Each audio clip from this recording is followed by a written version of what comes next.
مختصر کی آدم خورنی پارٹ 3۔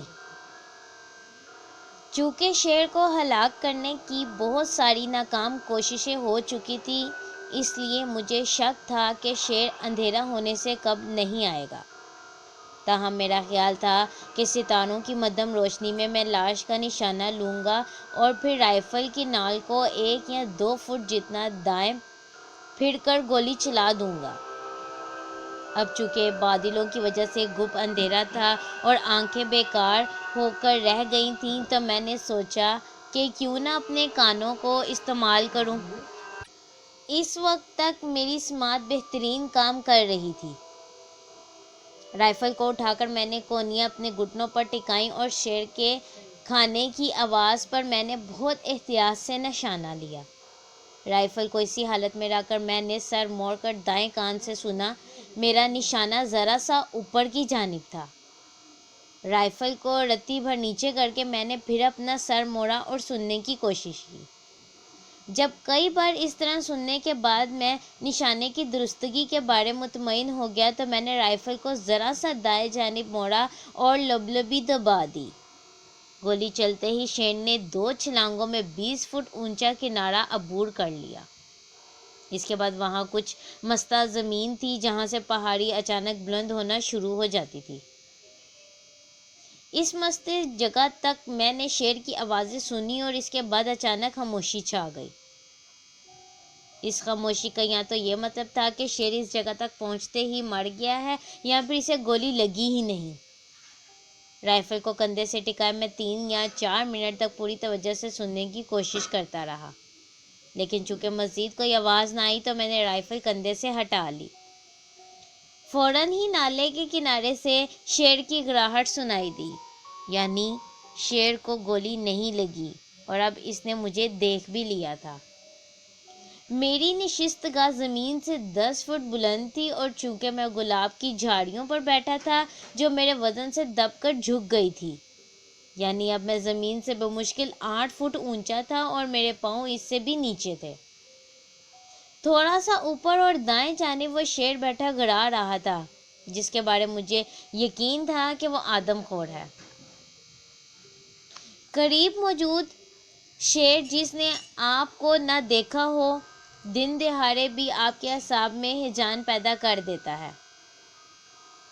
تاہم جب شیر عام شیر نہ ہو بلکہ آدم خور ہو اور تاریک رات کے 10 بجے ہوں اور آپ کو اچھی طرح علم ہو کہ شیر آپ کو دیکھ رہا ہے، تو اعصابی ہیجان انتہا کو پہنچ جاتا ہے۔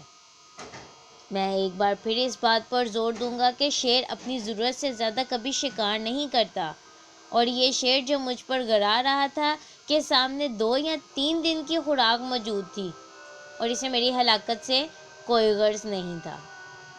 تاہم اس موقع پر مجھے یہ خیال پریشان کر رہا تھا کہ شاید یہ شیر اس اصول کی خلاف ورزی کرے۔ کئی بار جب شیروں پر گولی چلائی جائے تو وہ کچھ دیر بعد شکار کردہ جانور پر لوٹ آتے ہیں، تاہم مجھے علم تھا کہ یہ شیر ایسا نہیں کرنے والا۔ مجھے علم تھا کہ میرے خدشات کے باوجود جب تک میرا توازن برقرار رہا مجھے کوئی خطرہ نہیں، چونکہ میرے پاس کوئی شاخ وغیرہ نہیں تھی اور اگر میری آنکھ لگ جاتی تو میں نیچے گر جاتا۔ خیر، اب سگریٹ پینے میں کوئی حرج نہیں تھا، اس لیے میں نے سگریٹ کیس نکالا اور ماچس جلائی تو شیر کنارے سے ہٹ گیا۔ تاہم کچھ دیر بعد وہ پھر لوٹ آیا اور گڑانے لگا۔ میں نے 3 سگریٹ پیے اور شیر بھی وہیں کا وہیں تھا۔ اچانک بارش شروع ہو گئی۔ پہلے چند موٹی موٹی بوندیں گری اور پھر موسلا دھار بارش۔ رام گڑھ سے صبح نکلتے وقت میں نے ہلکے کپڑے پہنے تھے اور چند ہی منٹ میں اچھی طرح بھیگ گیا۔ میرے اوپر ایک پتا تھا نہ ہی کوئی اور شاخ جس سے بارش کو اپنی طرف آنے سے روک پاتا۔ مجھے معلوم تھا کہ پہلی بوند گرتے ہی شیر کسی پناہ گاہ کی تلاش میں بھاگا ہوگا اور کسی درخت کے نیچے یا چٹان کی آڑ میں چھپ گیا ہوگا۔ رات کو 11 بجے بارش شروع ہوئی اور صبح 4 بجے تک جاری رہی۔ پھر اچانک ہوا چلنے لگی اور ٹھنڈ انتہا بڑھ گئی۔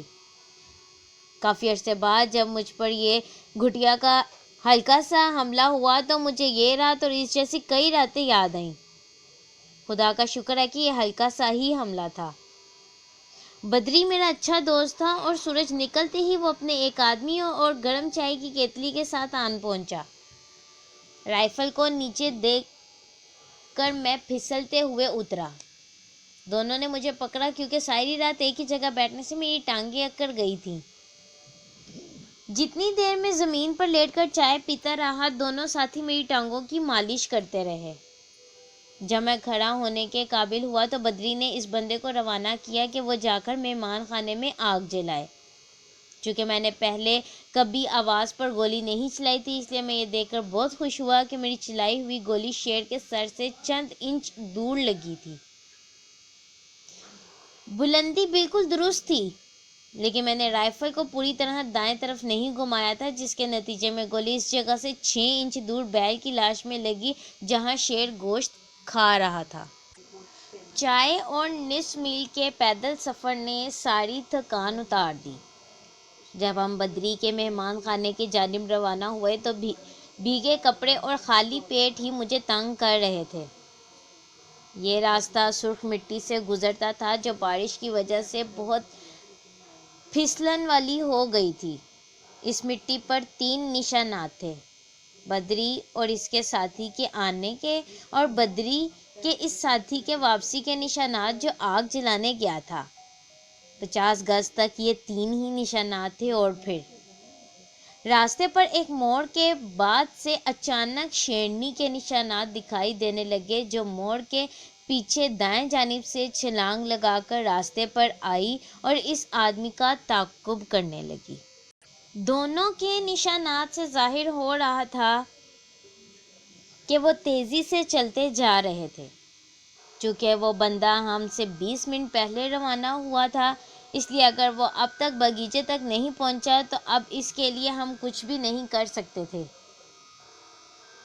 انہی سوچوں میں اگلتا ہم باغیچے تک اس جگہ پہنچے جہاں سے باغیچہ اور اس میں کام کرنے والے افراد صاف دکھائی دے رہے تھے۔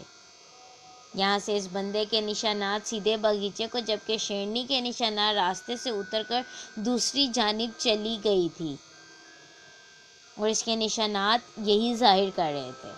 جب اس بندے سے ہم نے شیرنی کی بابت پوچھا تو اسے شیرنی کے تعاقب کے بارے میں کچھ بھی علم نہیں تھا۔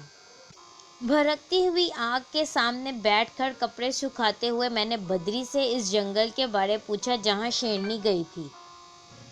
بدری نے بتایا کہ جس راستے سے شیرنی گئی وہ گہرے اور گھنے درختوں سے بھرے ہوئے نالے سے گزرتا ہے۔ یہ نالا ایک بہت ڈھلوان پہاڑی تک جاتا ہے۔ میل بھر دور جا کر اسی نالے پر دائیں جانب سے ایک اور نالا آن ملتا ہے۔ اسی سنگم پر ایک چھوٹی سی نہر گزرتی ہے اور ساتھ ہی کھلا میدان سا ہے اور یہاں سے دونوں نالے صاف دکھائی دیتے ہیں۔ بدری کا خیال تھا کہ جس نالے سے شیرنی گئی تھی اسی نالے میں ہی وہ کہیں سو رہی ہوگی۔ چونکہ یہ نالا شیرنی کے لیے بہترین جائے رہائش ہو سکتا تھا، اس لیے ہم نے فیصلہ کیا کہ اگر کافی بندے اکٹھے ہو جائیں تو ہم اس نالے پر ہانکا کرا سکتے ہیں۔ بدری نے اپنے مالی گوند سنگھ کو بلایا اور اسے دوپہر تک کی مہلت دی۔ گوند سنگھ کا خیال تھا کہ دوپہر ہوتے ہوتے وہ کم از کم 30 بندے جمع کر لے گا۔ اس کے علاوہ وہ بدری کے لیے 5 من مٹر بھی جمع کر لے گا۔ سیب کے باغ کے علاوہ بدری سبزیوں کے باغ کا بھی مالک تھا۔ گزشتہ شام ہی بدری کو نینی تال سے تاڑ ملا تھا کہ مٹروں کا بھاؤ اچانک بڑھ کر 4 آنے فی پاؤنڈ ہو گیا ہے۔ بدری اس موقع سے فائدہ اٹھانے کے لیے بے چین تھا۔ گدھے پر لاد کر مٹر وہ راتوں رات نینی تال بھیج دیتا جو الل صبح وہاں پہنچ جاتے۔ رائفل کو صاف کر کے اور باغ کا چکر لگا کر میں نے بدری کے ساتھ ناشتے میں شرکت کی۔ دوپہر کو گوند سنگھ 30 آدمیوں کے ساتھ آ گیا۔ اپنی رائفل کو صاف کر کے میں نے باغ کے گرد چکر لگایا اور پھر ناشتے کے وقت بدری کے پاس پہنچا جس نے میری خاطر ناشتے کو 1 گھنٹہ ملتوی کر دیا تھا۔ دوپہر کو گوند 30 آدمیوں کے ساتھ پہنچا۔ چونکہ مٹر چننے والوں کی نگرانی بھی ضروری تھی، اس لیے بدری نے وہیں رکنے کا فیصلہ کیا اور گود سنگھ کو میرے ساتھ ہانکے کے لیے بھیج دیا۔ گود سنگھ اور اس کے ساتھی سب مقامی تھے اور انہیں بخوبی علم تھا کہ وہ کس خطرناک کام کے لیے جا رہے ہیں۔ خیر، میں نے انہیں اچھی طرح سمجھا دیا کہ میں ان سے کیا چاہتا ہوں، تو انہوں نے اپنی رضامندی ظاہر کی کہ وہ میری ہدایات کے عین مطابق عمل کریں گے۔ میری روانگی کے 1 گھنٹے بعد بدری نے ہانکا شروع کرانا تھا تاکہ میں کھائی میں جا کر شیرنی کو تلاش کر سکوں، اور اگر میں ناکام رہا تو ندی کے کنارے کسی اونچی جگہ چھپ کر بیٹھ جاؤں گا۔ گوند کے ذمے ان افراد کو 2 گروہوں میں بانٹ کر خود ایک گروہ کی سربراہی اور دوسرے کی سربراہی کسی ذمہ دار بندے کو دینا تھے۔ 1 گھنٹے بعد بدری ہوائی فائر کر کے ان دونوں گروہوں کو روانہ کرتا اور یہ لوگ کھائی کے دونوں کنارے پر شور مچاتے اور پتھر لڑکھڑاتے ہوئے آگے بڑھتے جاتے۔ بظاہر یہ ہانکا انتہائی آسان تھا، لیکن میرے بھی کچھ تحفظات تھے کیونکہ میں نے اس سے کہیں بہتر طور پر منظم کیے گئے ہانکے خراب ہوتے دیکھے ہیں۔ جس راستے سے میں صبح آیا تھا پر واپس لوٹ کر میں نے شیرنی کے پگوں کا پیچھا شروع کیا، تاہم تھوڑی دور جا کر یہ نشانات بہت وسیع اور گھنی جھاڑیوں کے خطے میں گم ہو گئے۔ چند سو گز تک انتہائی دشواری سے راستے بناتے ہوئے میں چلتا رہا، لیکن میں نے جگہ جگہ گہرے نالے اور کھائیاں دیکھی۔ کنارے پر اس جگہ پہنچ کر جہاں مطلوبہ کھائی سامنے سے گزرتی، میں نے دیکھا کہ دائیں اور بائیں سے آنے والی 2 کھائیاں مل رہی تھیں اور اسی جگہ ندی بہہ رہی تھی۔ ابھی میں اسی شش و پنج میں کھڑا تھا کہ وہ کھلا خطہ کہاں ہوگا جہاں میں نے چھپ کر شیرنی کا انتظار کرنا تھا کہ میری توجہ مکھیوں کی بنبناہٹ کی جانب مبذول ہو گئی۔ ان کا پیچھا کرتے ہوئے میں نے ہفتے قبل ماری گئی گائے کی باقیات دیکھیں۔